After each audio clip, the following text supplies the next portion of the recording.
Welcome to the outrageous world of radical muscle cars, where subtlety is out and raw power rules.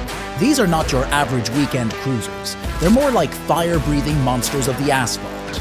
Buckle up as we explore the top 5 muscle cars that have not just pushed boundaries, but completely obliterated them. Number 5, the Mustang GTD. For decades, Europeans have scoffed at American muscle cars for their supposed inability to handle a curve without kissing the guardrail. Ford has decided to wipe those smirks off with the Mustang GTD. Welcome to Ford's rebuttal to Euro snobbery. A car so over the top, it's practically in low Earth orbit. The GTD has been tweaked and tuned to chase down the likes of the GT3 RS and the Mercedes GT Black Series on their home turf. The aim here isn't just to compete, it's to dominate the leaderboard at the Nürburgring and maybe stop for a bratwurst on the victory lap. The GTD skips the standard muscle car fare for a carbon fiber diet, shedding pounds faster than a Hollywood starlet pre-award season. It boasts a sequential dual-clutch 8-speed that's strategically slung at the rear for better booty. Ahem, weight distribution. The exhaust is straight out of an aerospace yard sale, crafted from the innards of decommissioned F-22 fighter jets because, well, why the hell not? Ford didn't stop there.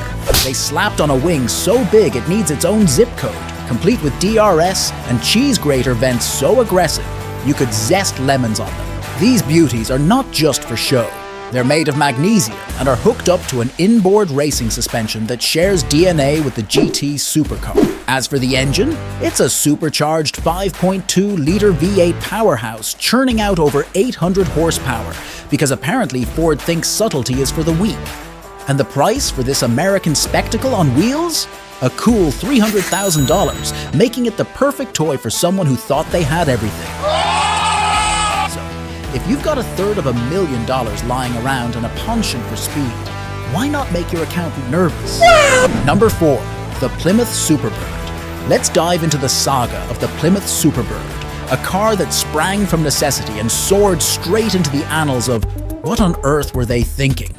The tale begins with its cousin, the Dodge Charger Daytona, which was as aerodynamically proficient as a brick, until Dodge decided to bring a rocket scientist into the garage. Yes, an actual rocket scientist, because who better to make a car fly on the track?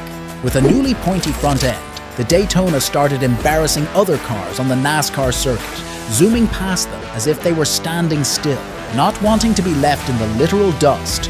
Plymouth, under the same Chrysler family umbrella, decided they needed their version of this NASCAR celebrity. Enter the Superbird, designed partly to woo racing legend Richard Petty back into the Plymouth fold. The Superbird featured all the bells and whistles of the Daytona: rocket science nose cone, skyscraper high rear wing, a front splitter that could probably double as a dining table, and air scoops that weren't just for show.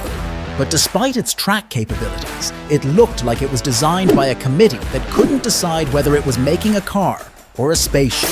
In an effort to sell this beast to the average Joe, Plymouth tried to tone down its wild looks.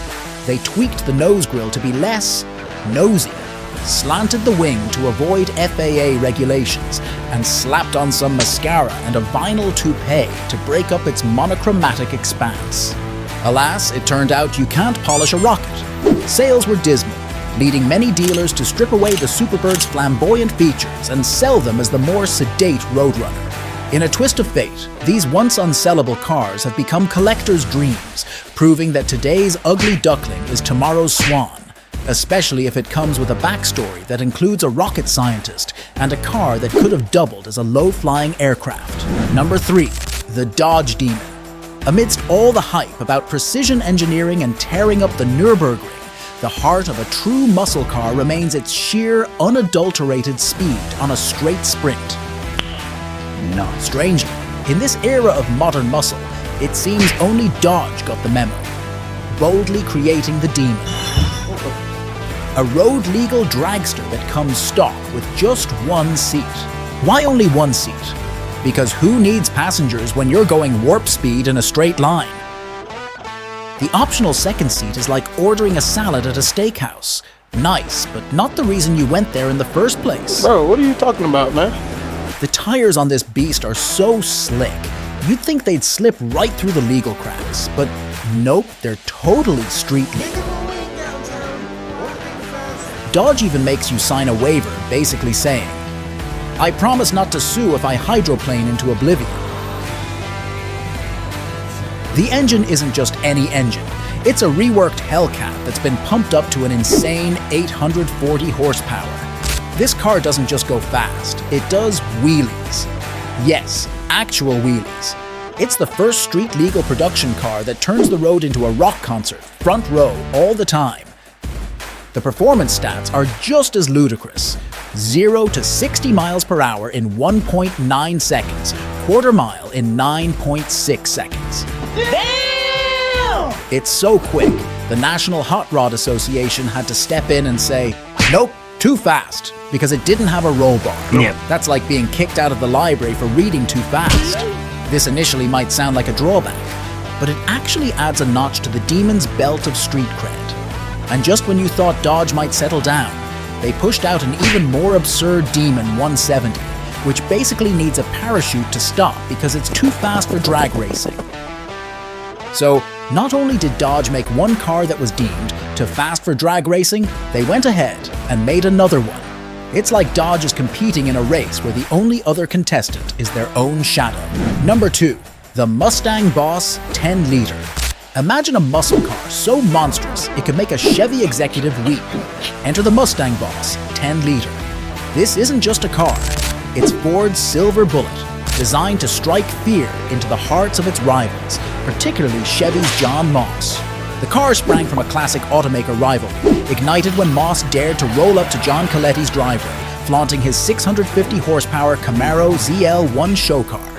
Ford's response: Hey, hold my beer. This one-off SVT Cobra doesn't just talk the talk with its 10-liter engine, it practically roars it. At first glance, it masquerades as a regular Cobra, but those in the know can spot the telltale signs. Beefy rear tires and hood bulges that might as well have Powerhouse inside, flashing in neon. Under the hood lies a beast, an all-aluminum 429 engine from the 1970s Boss, ballooned up to 604 cubic inches, with fuel injectors more potent than a fire department's hose. Tuned by Roush, this engine cranks out a jaw-dropping 855 horsepower and 800 pounds per foot of torque. It's like Ford decided to put a rocket launcher on 4 wheels. In a showdown that was more of a demolition derby, the Mustang Boss barely edged out the Camaro with a drag time of 10:55 to 10:77. Both cars could probably shave off a few seconds if they weren't so busy trying to out-Macho Man Randy Savage each other. And at number 1, the Cobra Super Snake. Meet the Cobra Super Snake, Carroll Shelby's pet project, and the ultimate definition of too much power.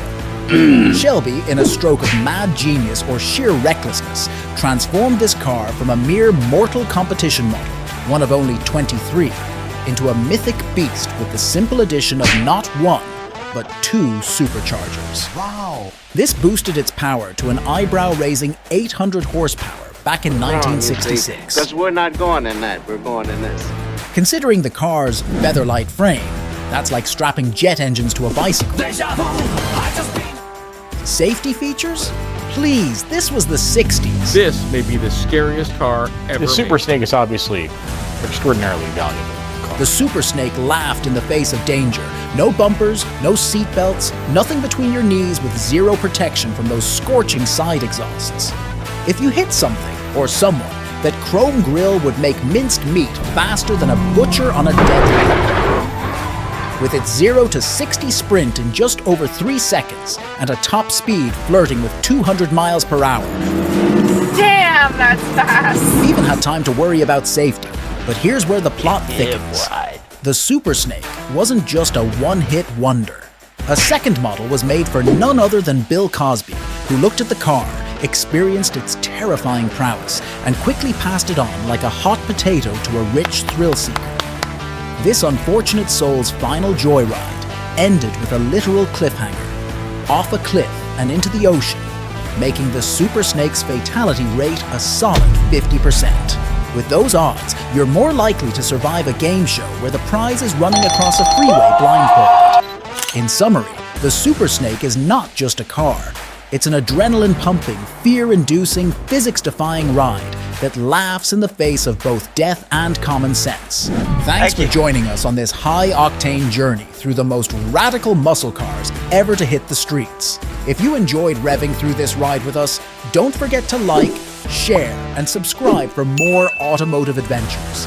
And hit that bell icon to make sure you don't miss any of our future uploads. Keep those engines running and stay tuned.